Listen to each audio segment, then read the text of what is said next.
안녕하세요. 독서토론 여러분, 잘 지내셨는지요? 자, 이번에는 독서 준비 및 전략 수립에 대한 구성에 대해서 얘기하려고 합니다. 네, 어떻게 보면 두 번째 독서의 토론을 어떻게 선정하느냐, 복잡하고 논리적인 사고를 요구하는 주제들을 선택하는 그런 방법이나 유도, 토론을 유도시키는 방법, 뭐 이런 것들을 한번 얘기해 볼까 하는데요. 주제를 선정할 때는 현재 사회적인 이슈라든가 경제적인 논쟁, 그다음 경제적인 문제, 이런 다양한 문제들을 선택하면 더욱더 좋습니다. 우리가 전반적으로 지금 지구에서 살고 있고요. 지구에서도 한국에서 살고 있고요. 한국에서도 경기 북부 정도에 살고 있잖아요. 그렇기 때문에 이렇게 그 지역 안에서 일어나는 이런 중요한 점들을 찬반을 명확하게 나눌 수 있는 그런 주제들이 좋고요. 그걸 가지고 양측을 만들어서 찬성과 반대를 만들어서 대응하는 그런 촉진 방법도 좋은 방법 중에 하나입니다. 참가자들은 관심과 이해들을 고려해서 주제를 난이도를 조금 조절하는 것도 좋을 수 있을 것 같다고 생각이 듭니다. 너무 또 어려운 단어로 뭔가를 얘기하는 것도 조금 좋지 않으니까 서로 상통하는, 그리고 이해 가능한, 또 쉽게 이해할 수 있는 그런 것들로 잡으시는 것도 좋을 것 같아요. 그러면 첫 번째로 현재 사회에서 현재 그런 이슈가 되는 것들은 뭐가 있을까라고 보시면, 사회적으로 문제가 되어 있는 그런 문제가 되는 참가자들을 실생활에서 접근할 수 있는 그런 문제, 찬반을 명확하게 나눌 수 있는 다양한 관점을 가질 수 있는 그런 주제, 또는 최신 뉴스를 통해서 논의되고 있는 참가자들의 관심을 가지고 있는 그런 주제들인데요. 예를 한번 들어보겠습니다. 뭐 이런 거, 어떤 이제 공부 잘하는 남자가 이제 사랑하는 여자를 만났어요. 근데 서로 맞지가 않아서 헤어지게 됐어요. 근데 그 남자가 그냥 쿨하게 헤어지지 않고 여자한테 가서 해코지를 하고, 또 집안에다가 여자친구 집안에다가 해코지를 하고, 뭐 이런 현상이 일어난 적이 있었잖아요.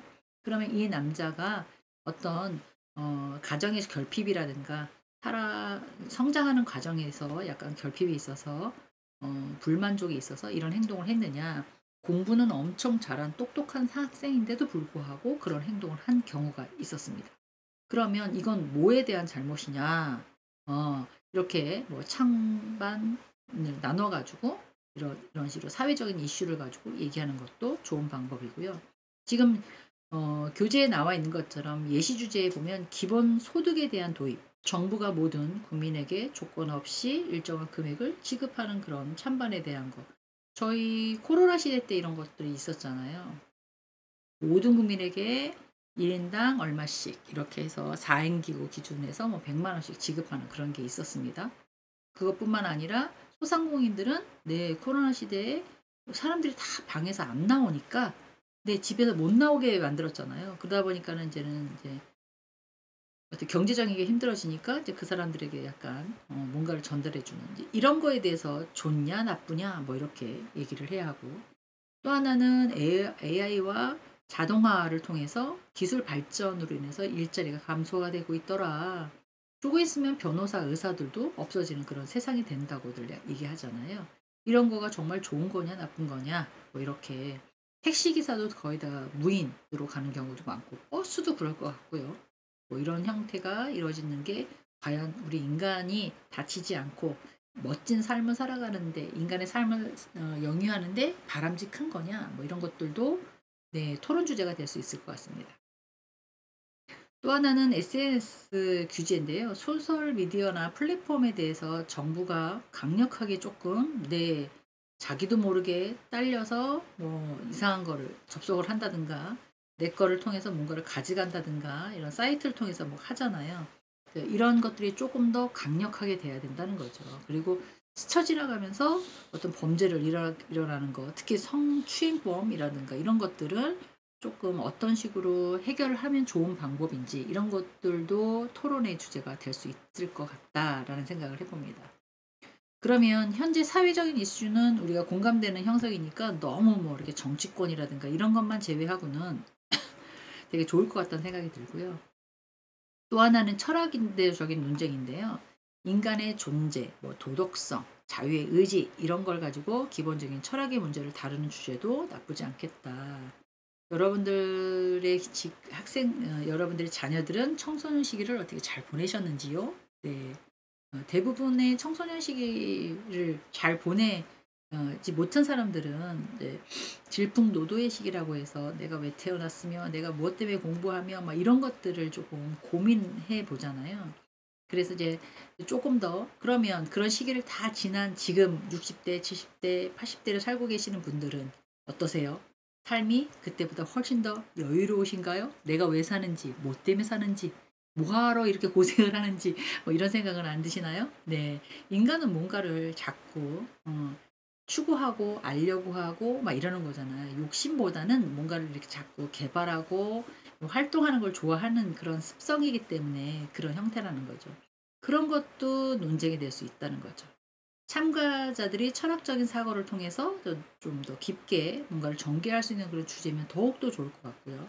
논리적인 사고와 비판적인 상화를 강화할 수 있는 주제라면 더욱더 좋을 거라는 거죠. 여기에 예시에 있는 것들을 조금 보면 조금 난이도가 있는 거라 그냥 요렇게만 제가 말씀드렸거든요. 유전자의 편집에 대한 윤리성 이래 가지고 클리스퍼 유전자의 가위라고 표현을 하는데요. CRISPR이라고 되어 있는데요. 이 C는 CRISPR이라는 뜻입니다. R 같은 건 regularly라는 뜻의 약자고요. I 같은 건 interface에 대한 약자고 또 S는 short의 약자입니다. 그다음에 P는 프레시맨 프레픽이라는 페시메스 프레픽이라고 하는 약자고요. 또 밑에 R은 리스피라는 약자입니다. 이게 뭐냐면 클리스퍼스 유전자에 대한 가위라고 해서 이렇게 유전자의 편집에 대한 기술을 통해서 인간의 유전을 수정할 수 있는 것이 도덕적으로 정당하느냐 복제 인간을 만들 수도 있는 거고요. 그리고 좀 AI로 발달해서 어 뭐 너무너무 많이 아파해서 하늘나라에 가신 엄마의 형상을 이제 사진이나 어떤 형상이나 비슷하게 찍어서 이제 화면으로 보여주는 거죠. 그래서 내가 그 안에 들어가 가지고 그 영상을 보면서 뭐 이런 것들. "어 울지 마. 괜찮아. 난 하늘나라에 가서 살고 있을 테니까 울지 말고 잘 있어." 그러면서 막 그걸 찍으면서 막 울잖아요. 그것뿐만 아니라 좀 비슷한 형태에 있는 것들을 지금 만들어내는 것들이 그러면 막 그 복제를 만들었어요. 예를 들어서 이제 딱 만들었는데 A라는 복제는 마음에 안 들어. 죽여. B라는 복제 죽여. 또 살려. 막 이렇게 될 수도 있지 않을까. 뭐 이런 것이 과연 좋은 거냐. 크리스퍼 유전자에 대한 가위는 좋은 거냐. 뭐 이런 것들에 대한 도덕성의 정당성에 대해서 조금 더 어려운 거가 레벨이 좀 있는 거라 저도 그렇게 뭐 유전에 대해서는 이렇게 자세하게는 알지 못하니까 이제 그런 여기 있길래 말씀을 드린 거예요. 자, 자유의 의지, 결정론 이거는 인간의 행동에 대해서 인간은 다 뭐든지 의사결정을 할 수 있는 자유의 의지가 당연히 있지요. 하지만 그렇게 하지 못하는 걸 참아내고 인내하는 게 또 인간이잖아요. 그래서 어떻게 보면 사전적으로 결정이 되는 것들에 대한 논쟁. "나 이거 뭐 안 할 거야. 내가 하고 싶은 대로 할 거야." 뭐 이러면 또 가정이 또 원활하게 "나 돈 안 벌 거야. 뭐 알아서 해." 뭐 이러면 그러면 또 안 되는 뭐 그런 거잖아요. 어떻게 보면 그런 것들이 자유의 의지냐 결정론이냐에 따라서 행복을 내가 열심히 벌어서 가정을 이끌어서 가정이 행복하게 사는 게 좋아라고 하시는 분도 그리고 내가 뭐 돈 버는 기계야? 내가 A팀이 야 기계야? 막 이러시는 분도 계시고 동물에 대한 권리, 동물이 인간과 동등한 도덕적인 권리를 가질 수 있냐? 요새 반려견들한테 그렇게 많이 하시지 않으시나요? 예쁘게 막 옷도 입히고 레카도 끌어서 같이 가기도 하고 막 이러잖아요. 이런 도덕적인 권리를 가질 수 있는 그런 거에 대해서 조금 이해를 못 하시는 분들도 계시고요. "아유 개팔자가 상팔자네."라고 하시는 분도 계셨고요. 그리고 "아우 너는 정말 사랑받고 어 자라 잘하고 살고 있구나." 뭐 이렇게 얘기하시는 분도 계시고 "아 너무 예쁘네요." 뭐 다른 건 다 이해하겠는데 개 유모차는 이해 못 하겠다고 하시는 분도 계시고 제 주변에는 그렇게 얘기하시는 분도 계셨어요. 그러니까 이런 식으로 철학적인 논쟁을 하시는 것도 나쁘지 않겠다라는 생각을 합니다. 제일 만만한 게 경제적인 문제 아니겠습니까? 경제적인 정책, 시장의 경제의 원리 어떻게 어느 방향으로 가든지 간에 다 불만족이 있는 거는 맞을 것 같다는 생각이 듭니다. 솔직히 말해서. 네. 기업의 사회적인 책임에 관련된 주제 뭐 이런 것들을 통해서 또 다루는 것도 좋고요. 실질적으로 경제 현상에 다루는 문제들은 참가자들의 현실에 우리가 들어가 있잖아요. 그렇기 때문에 훨씬 더 많은 도움이 될 것 같아요. 생각이 다 다르고 이제 느껴지는 같은 정보라고 해도 느껴지는 게 다르기 때문에 또 경제적인 논리와 사회적인 가치가 동시에 고려될 수 있는 그런 주제도 선정하는 것도 나쁘지 않겠다. 그러면 조금 더 이해 가능하고 조금 더 폭넓은 지식으로 주고받으려면 거기에 관련된 모든 것들을 숙지하고 계셔야 된다는 거죠. 자, 여기 예제 문제 나온 걸 한번 볼까요? 부유세 도입이라고 얘기를 하고 있습니다. 네, 지금 종합부동산세, 재산세는 뭐 언제부터인지 다 내고 있었고요.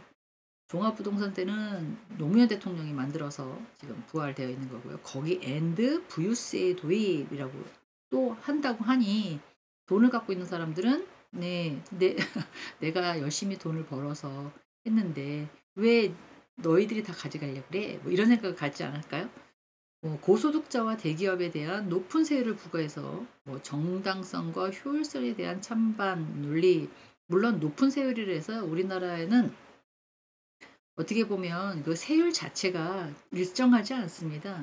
누진세율을 적용하고 있기 때문에 소득이 높거나 어떤 소득이 높거나 매출 향상이 높으신 그런 기업들은 높은 과세율을 하는 게 맞아요. 근데 그거에 비해서 1억 갖고 있는 사람이 1,000만 원 내는 거와 그죠? 100만 원 갖고 있는 사람이 10만 원 내는 거에 그 차이의 갭 느껴지는 그 어떤 그런 것들이 약간 차이가 있다는 것 보죠. 그래서 그런 것들도 한번 찬반 논리에 따라서 논쟁을 이루는 것도 나쁜 방법은 아닌 것 같아요.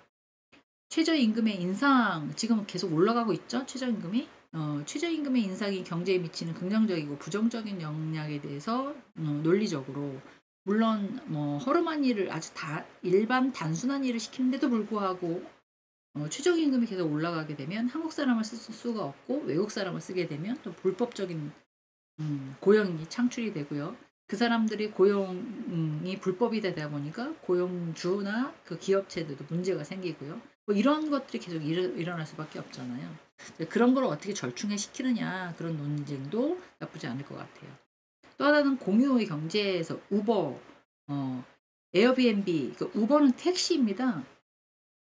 카카오 택시처럼 이렇게 불러다 보는 거 영국에서 엄청나게 유행하고 있는 거죠. 에어비앤비에는 집 같은 것들을 약간 개조시켜서 호텔 옛날에 말했던 민박인데 약간 고급스러운 민박처럼 만들어내는 민박은 하루 이틀 이렇게 하지만 좀 여긴 장기간 쓸 수 있는 이런 것들이죠. 이렇게 경제 경유를 통해서 이런 전통적인 경제와 사회에 미치는 영향에 대해서 얘기하는 것도 나쁘지 않는 그런 형상. 지금 우리가 이루어져 있는 지금 되어가고 있는 이 현상에서 그런 것들인 거죠. 자, 그 다음에 주제 선정을 할 때 고려해야 될 사항들을 얘기를 하고 있습니다. 어떤 식으로 고려를 하는 것이 좋을 건지, 참가자들이 어떤 거에 더 관심이 있는지를 체크하는 것도 나쁘진 않을 것 같아요. 그리고 우리는 어떤 걸 하자, 그리고 전혀 모르는 분야를, 아까 유전자 같은 경우도 전혀 모르는 분야를 하게 되면 대화가 안 될 거잖아요. 그래서 약간 그 지식이 조금 약간 업그레이드 되어 있는 것들은 그래서 이를 통해서 알아야 돼. 이렇게 얘기하실 수도 있지만 힘들다라는 거죠. 그래서 참가자들이 평소에 관심을 갖고 있거나 이해도가 높거나 그리고 그런 것들을 좀 토론이 참여도가 높은 것들을 선택하는 게 가장 좋고요. 사회적으로 문화적으로 배경에 따라 관심을 둘 수 있는 것들도 좋을 것 같고요. 어떤 게 좋은지 사전에 설문조사나 의견 수렴을 통해서 주제를 선정하는 것도 나쁘지 않습니다. 난이도 어떤 사람은 지식 수준이 높고 어떤 사람은 전혀 대중매체를 이해하지 못하고 이렇게 있을 수 있잖아요. 그런 것들에 대해서 비판이나 아유 잘난 척하고 있네. 아유 저런 것도 모르나? 이렇게 얘기하면 또 토론이 안 되니까 너무 복잡하거나 전문적인 주제에서 오히려 참가자를 저제시키거나 이렇게 될 수 있어요. 아유 잘났어 너희들끼리 해라 뭐 이러실 수도 있으니까 적절한 난이도를 해서 같이 의견을 나눌 수 있게끔 만들어야 된다는 거죠.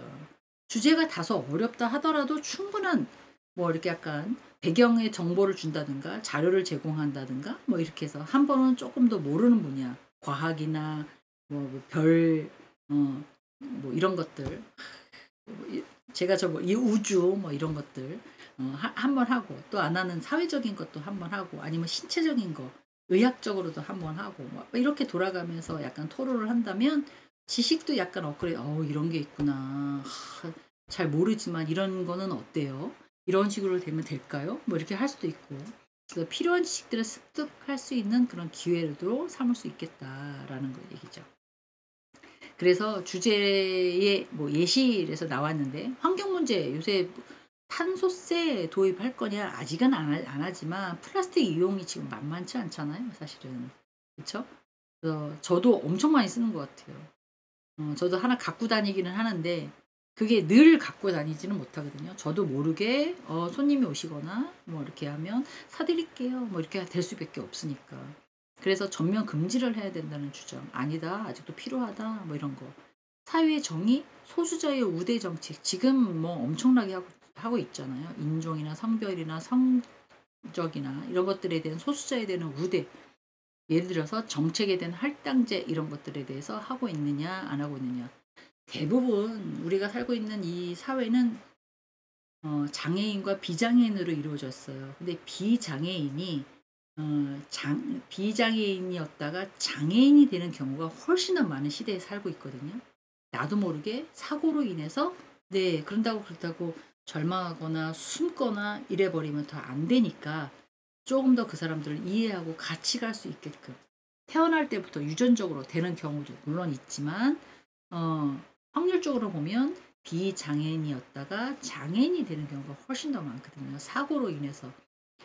환경이나 어떤 뭐 기술이 발달됨에 따라서 인간을 저해하거나 인간을 다치게 하는 것들이 훨씬 더 많이 생겨나기 때문에 그런 현상들이 일어난다는 거죠.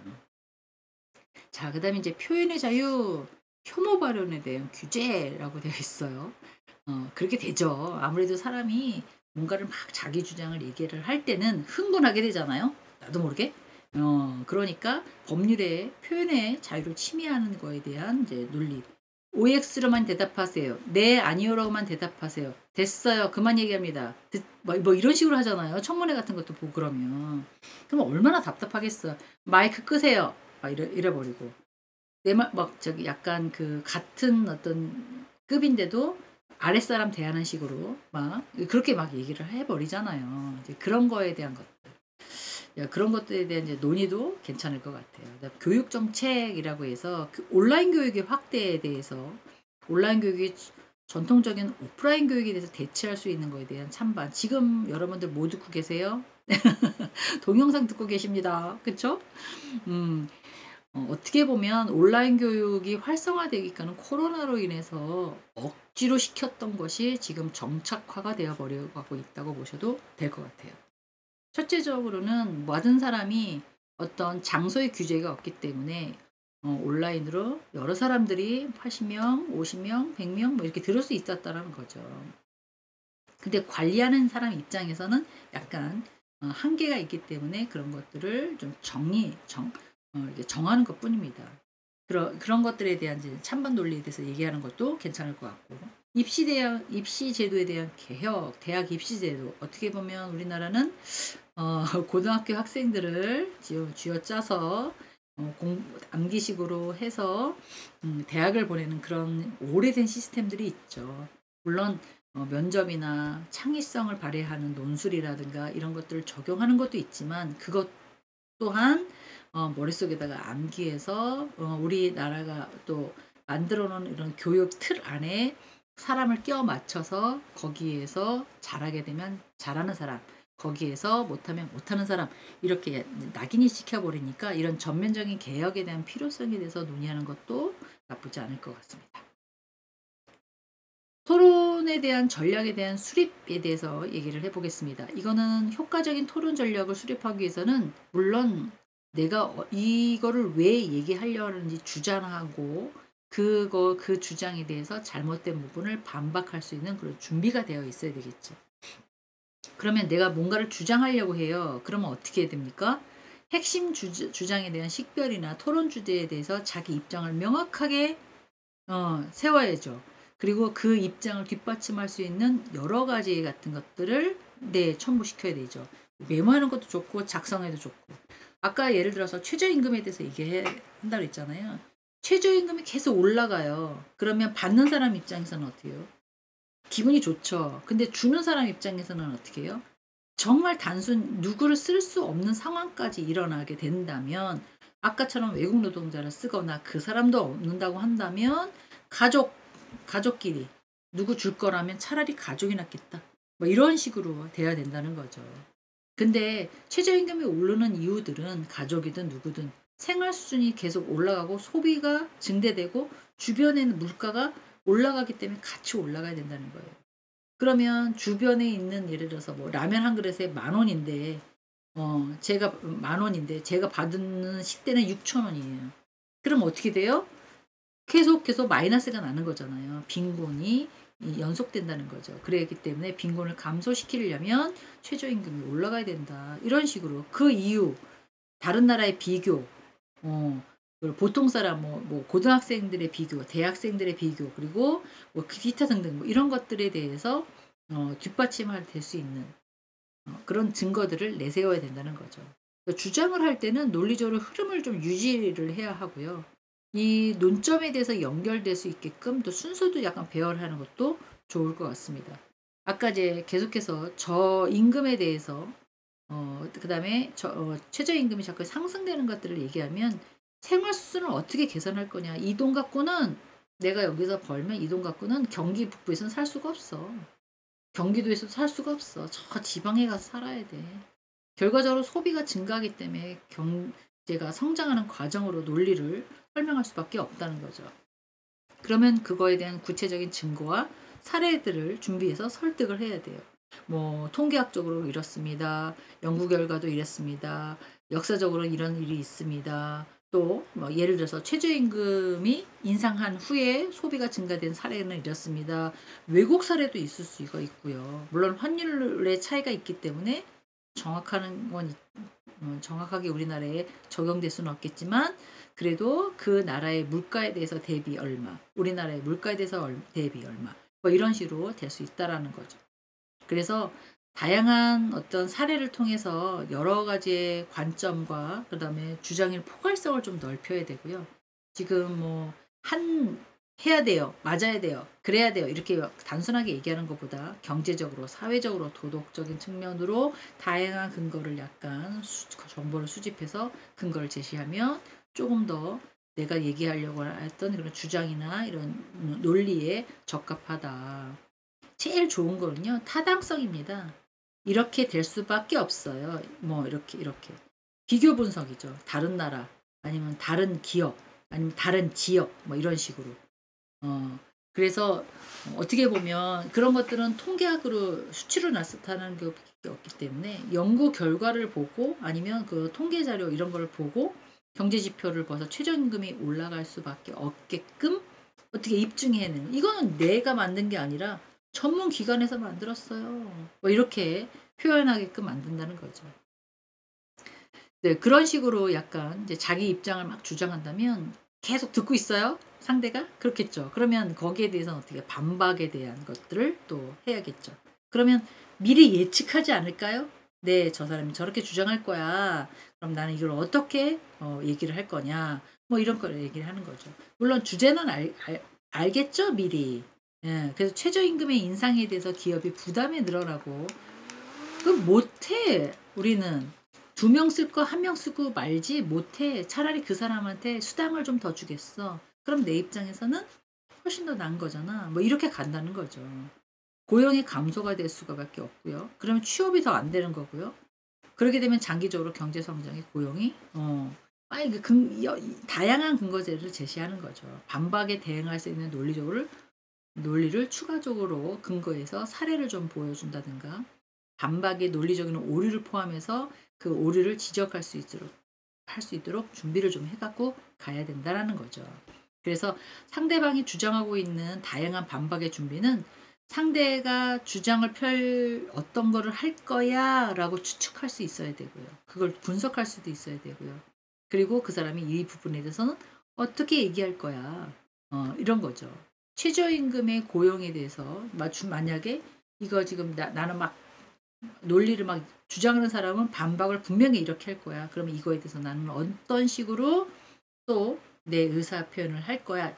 이런 것들을 서로 알고 가야 된다는 거죠. 그러니까 토론이라는 건 상대 찬성과 반대가 있으면 왜 찬성인지 왜 반대인지 이 찬성하는 사람이 분명히 반대하는 사람이 어떤 식으로 반대할 거라는 걸 미리 알아서 거기에 대응책을 가져가는 거고요. 반대하는 사람이 어떤 식으로 주장할 건지 어떤 식으로 찬성할 건지 그러면 내가 어떻게 반대를 할 건지 그런 것들도 서로 알고 가야 된다는 거죠. 그러니까 자기 분야에서만 있는 것만 알면 안 되고 전체적인 틀에서 모든 것들이 다 상대가 무엇을 얘기를 해야 되는 건지도 알고 토론을 해야 된다는 겁니다.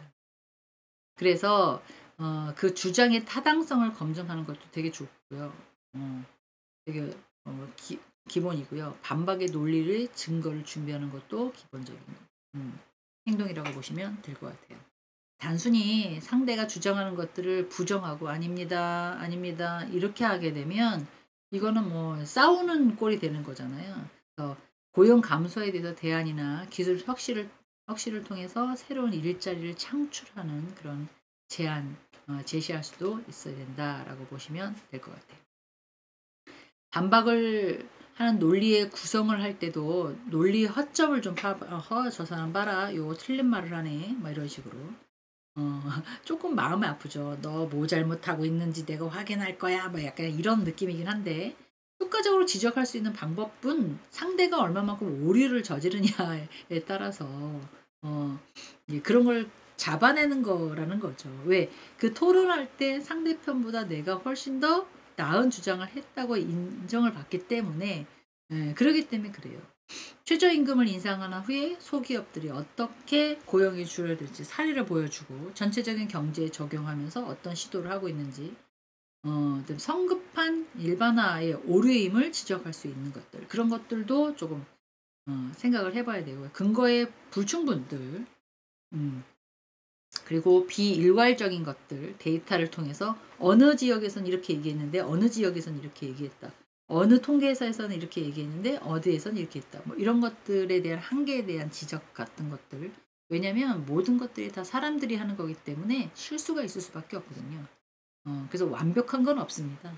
그래서 어떤 계획을 하고 어떤 일을 수행을 한 다음에 당연히 평가를 받아서 피드백을 통해서 다시 개선하는 이런 일들이 반복할 수밖에 없는 것들이 인간이 해야 될, 인간이 하고 있는, 인간이 살아가고 있는 이런 사회 현실인 것 같습니다.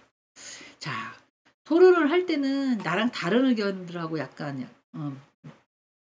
대화하는 거잖아요. 그렇기 때문에 내 의견이 맞지 않으면 안 좋게 행동하는 경우도 없잖아 있어요. 감정이 훅 올라갈 수밖에 없으니까. 그러다 보면 상대편의 의견을 존중하지 않게 되는 경우들도 있어요. 그래서 명확하게 반박하는 자세가 좀 중요하고요. 토론의 질을 높이기 위해서는 설득력이 있어야 된다는 거죠. 톤을 높이는 것보다 톤을 좀 더 낮게 해서 제 의견은 이런데 어떻게 생각하세요? 그러면서 약간 이제 깔아뭉기 듯한 말투는 그러셨어요. 네. 뭐 이런 것도 안 된다는 거죠. 토론할 때는. 상대편의 의견을 존중하면서 제 의견은 이렇습니다. 하지만 여기 보시면 이런 결과가 나왔는데 이거에 대해서는 어떻게 생각하세요? 생각하는 주장하고 좀 다르지는 않습니까? 막 이렇게 가야 된다는 거죠. 사람은 어떻게 보면 여러 가지의 감이 있잖아요. 오감이라고 해서 보기도 하고 느끼기도 하고 들리기도 하고 만지기도 하고 막 이게 눈빛으로도 읽기도 하잖아요. 딱 봤을 때 저 사람은 나한테 호감이 있는데 저 사람은 나 별로 좋아하지 않는데 이런 걸 느끼잖아요. 네. 그러니까 상대에게는 조금 더 정중한 자세로 대화를 하는 것이 뇌 지성인들의 어 갖춰야 될 덕목입니다. 자 연습은요. 어떻게 보면 이거 주어진 시간 안에 좀 효율적으로 얘기해야 되는데 너무 자기 얘기만 주주주주주 얘기하는 거는 별로 옳지 않습니다. 시간에 할당된 시간이 있으면 그 시간 조절을 해서 효율적인 연설이 좀 필요하고요. 시간 내에 내가 얘기하려는 핵심을 딱딱딱 전달하는 것도 되게 중요하고요. 그리고 듣는 사람으로 하여금 내가 무슨 말을 하고 무슨 논리를 하고 무슨 반박을 했는지 딱 기억할 수 있게끔 중요하게 얘기해야 된다는 거죠. 서론별로 결론 딱 해서 마치는 것도 좋고요. 청중의 관심을 딱 끌게끔 주제와 자신의 입장을 명확하게 말해서 간단하게 서론을 얘기하는 것도 좋고요. 그리고 본론에 들어가서는 조금 논리적으로 전개를 하는 것도 좋아요. 사례 같은 걸 얘기를 해서 어떤 근거 같은 걸 얘기를 해서 일관성 있게 내가 얘기하고자 하는 것을 주장을 계속 하는 거죠. 그리고선 결론에서는 요약을 하는데 내 입장, 내가 다시 얘기하려고 하는 것들, 내가 강조하려고 하는 것들을 조금 내세우고요. 마무리할 때는 내가 주장하는 것들 다시 한번 상기시키는 것도 좋습니다. 그리고 나왔습니다. 이게 중요한 부분인데 자 한번 보실게요. 무슨 색깔로 해야 되나요? 이 색깔로 하겠습니다. 빨간색은 너무 또 진하니까 이거 색깔 비언어적인 요소 제스처 목소리 밑에 가기 거지네요. 저는 긋는 걸 원치 않은데 목소리 톤 시선 처리 아까도 제가 막 얘기하면서 아유 그러셨어요 막 이렇게 약간 비꼬는 데에 막 흉내를 냈잖아요. 손동작 저도 막 하고 있잖아요. 얘기를 하다 보면 막 이러기도 하고 막 이러기도 하고 제가 제 화면이 제 얼굴에 보이거든요. 막 이렇게 손동작을 하는 거잖아요. 이렇게 비언어적인 제스처를 통해서 포인트를 시각을 표현하는 것도 중요합니다. 요 부분 뭐 시험에 낼게요 이게 아니라 어디 가서 토론을 하시거나 남의 주장을 하실 때 가장 중요한 부분이어서 제가 체크업을 하는 거예요. 했는데 왜 밑으로 안 내려갈까요? 도대체 왜 그럴 걸까요? 이유가 뭘까요? 아유, 진짜 못 살겠네 정말. 네, 컴퓨터가 제 마음에 안 듭니다. 네, 컴퓨터가 내려가지를 않아요. 어떻게 하면 될까요? 네, 내려갔습니다. 네, 이거 계속 따라오네요. 네, 지워야겠네요. 시간 아까워서 어떻게 해요. 이 부분 꼭 알고 계시면 좋을 것 같습니다.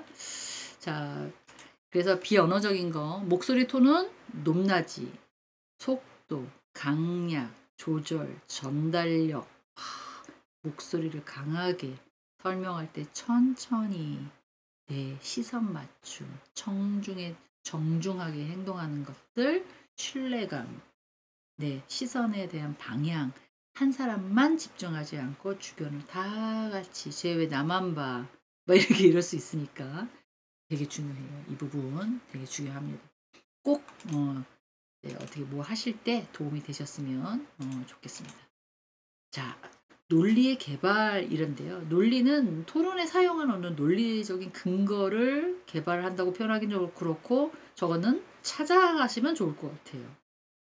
주제에 대한 다양한 시각에 대해서 데이터를 수집한다든가 학술적인 자료라든가 통계 사례라든가 연구라든가 이런 것들을 통해서 좀 반박을 하고 이럴 때 이런 생각을 하겠구나 이런 식으로 해서 조금 더 오류가 없게끔 오류를 좀 피할 수 있게끔 상대가 반박을 하는 거에 대해서 그건 네 생각이고 이렇게 얘기해 버리면 안 되는 거잖아요.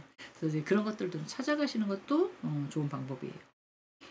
자, 그 다음에 다양한 시각에 대한 데이터 수집이라고 얘기해서 한 주제가 있으면 그 주제에 대해서 다각적으로 찬성과 반대 모두 입장을 고려해서 이것도 준비하고 저것도 준비하고 아까 위에서 말씀드린 것처럼 내가 만약에 찬성이라면 상대가 내에 대해서 반박을 할 거잖아요.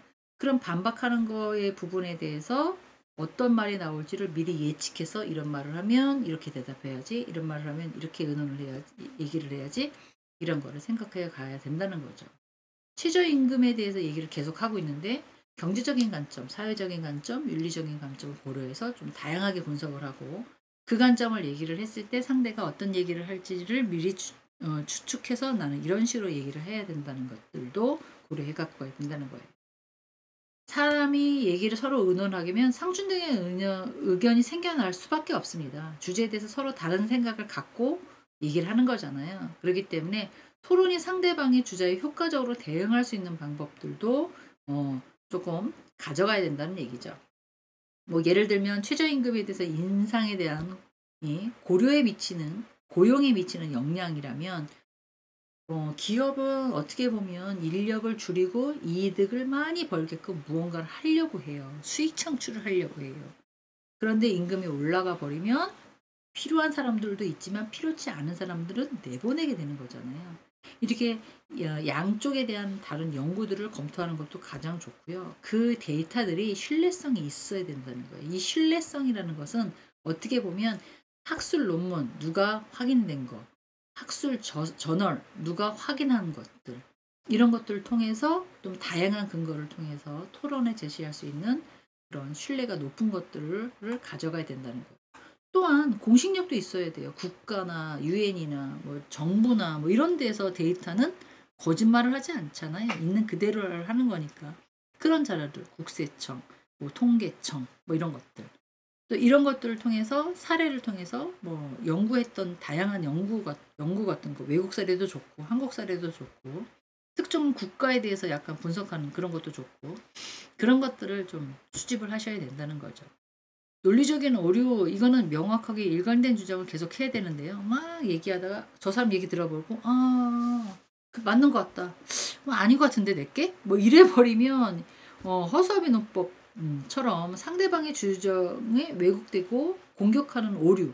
예를 들어서 최저임금이 인상을 주는 사람들은 모두 사람들을 동일하게 임금을 받아야 된다고 생각을 한다. 뭐래 쟤. 그죠? 어, 당연히 다 올라가긴 하겠죠. 근데 이제 어떻게 보면 그 숙련된 기관과 전문가의 자질, 그다음에 연차, 이거에 따라서 내 월급은 당연히 달라지는 거죠. 자기 경력이나 이런 거에 따라서.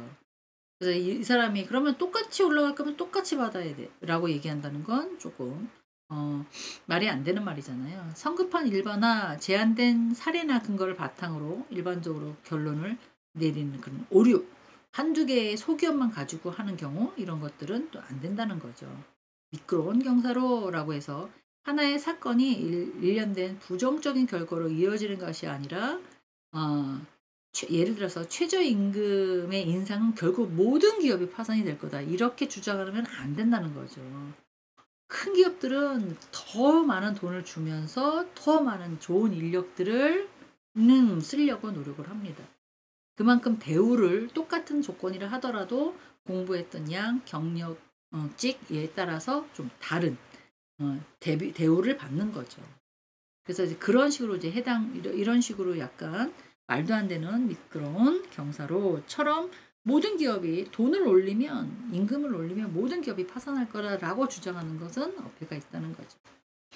또 하나는 인신공격입니다. 이게 상대편하고 나하고 좀 다른 얘기들을 하고 있는 거잖아요. 그러다 보면 상대편의 성격이나 동기에 공격하는 오류가 생겨날 수도 있어요. 말도 안 되는 탐욕스러운 자본가들, 돈도 급도 안 되는 것들이 자꾸 그냥 월급만 올려달라 그래, 막 이렇게 얘기를 해버리면 엄청 화가 나는 거잖아요. 그래서 인신공격을 할 수 있다는 거, 이런 것들도 약간 자제해야 되는 거죠.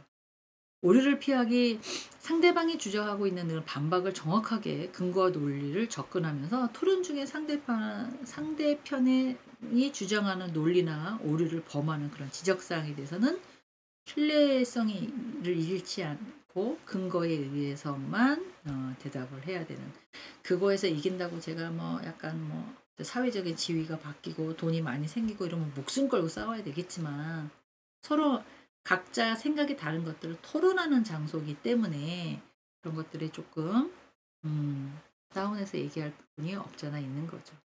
명확한 일관된 주장으로 인해서 논리의 흐름을 끊기지 않도록 연결해야 되고요. 청중이 쉽게 이해할 수 있도록 주장하는 것도 좋은 방법이라고 보시면 돼요. 또 최저임금이라고 한다는 것은 어떻게 보면 저소득자들에게 해당되는 거기 때문에 저소득자들의 생활을 개선하는 데 중요한 사례가 될 수 있겠다. 최저임금, 그 사람들에 해당하는 거기 때문에, 이렇기 때문에 명확한 뒷받침이 되어야 한다는 거죠. 그리고 논리적인 일관성을 통해서 앞뒤가 맞게끔 연결해면 더욱더 좋겠다. 그래서 이런 뒷받침이 청중으로 하여금 신뢰를 얻어야 된다는 거죠. 말도 안 되는 거 갖고 왔네 라고 하면 더욱더 안 된다는 거죠. 아까 말씀드린 것처럼 학술 자료가 제일 좋습니다. 객관적인 데이터나 다양한 사례나 뭐 이런 것들을 해서 주장을 하는 것도 좋고 반박하는 기회도 되게 좋다고 보시면 돼요. 이걸 어디서 갖고 왔느냐? 출처나 이런 것들을 좀 보여줘서 내가 여기에서 왜곡되지 않았던 자료다. 정확한 자료를 갖고 왔다라고 보여주는 거. 그래서 뭐 출처라고 얘기를 하고 뭐 네이버나 이런 거 찾아보면 같이 따라오잖아요. 출처가. 학술지나 이런 것들을 따라보면 이제 참고 문헌이라고 해서 레퍼런스라고 얘기를 하는데 그런 것들이 따라옵니다. 상대의 근거가 충분히 강력하지 않는 그런 편향적인 경우 한쪽으로 다 쏠린다는 거잖아요. 이럴 때는 비판하고 자신의 주장을 강화할 수 있어야 된다라고 얘기를 하고 있죠. 균형 잡힌 접근, 찬성과 반대 모두 검토를 해서 어느 쪽으로 내가 더 갈 건지, 어느 입장에서 했을 때 저 신뢰성이 더 있는지, 객관적으로 입증이 가능한지를 조금 구분해서 찬성할 건지 반대할 건지를 구분해 주시는 것도 좋고요. 뭐 심화 피드백 제공, 이거는 심화가 뭐예요? 일반적인 피드백보다는 좀 심층적으로, 좀 논리적으로 깊게 기술적으로 들어간다는 뜻이잖아요. 구체적으로 피드백을 할 때는 논리의 전개, 참가자가 논리를 명확하게 일관성으로 좀 했는지도 칭찬을 해줘야 되고요. 주장을 체계적으로 구성을 했는지, 아니면 논리가 연결점이 좀 있는지, 아니면 당신의 주장에 무슨 말을 하시는지 잘 모르겠어. 이 근거와 이 주장이 맞나요? 뭐 이렇게 약간 했는지, 뭐 그런 것들도 좀 가야 된다는 거죠. 그리고 감동과 칭찬도 아끼지 않아야 된다고 얘기하고 있습니다. 근거나 효과적인 것을 제시할 때는 청중으로 하여금 신뢰성 있게 설득할 수 있어서 너무 좋았습니다. 뭐 이렇게 얘기를 한다는 거죠. 그래서 어떤 근거를 제시를 할 때는 강력한 증거와 사례를 활용해서 점점 긍정적인 평가를 하고 있고요. 이런 것들이 꼭 통계나 학술적인 자료여야만 하나요? 라고 물어보신다면 어떻게 보면 그 학술이나 통계나 이런 것들은 그 사람이 내고 싶어서 내는 게 아니라 검사나 심사를 통해서 거기 학술지에다가 게재되는 거기 때문에 신뢰성이 있다고 모든 사람들이 인정을 합니다. 그렇기 때문에 어떻게 보면 그것도 완벽할 수는 없죠. 사람이 하는 거지만 그걸 통해서 피드백을 받는다면 내가 한 게 아니라 조금 더 남의 어떤 신뢰성 있는 정보를 가지고 내가 만들었어요 라고 하기 때문에 훨씬 더 이해 가능한 어떤 토론이 된다고 알고 계시면 돼요. 반박에 대한 적절성이라고 얘기해서 상대방이 효과적으로 반박하는 부분에 대해서는 그런 생각을 갖고 계셨냐 대단하시다.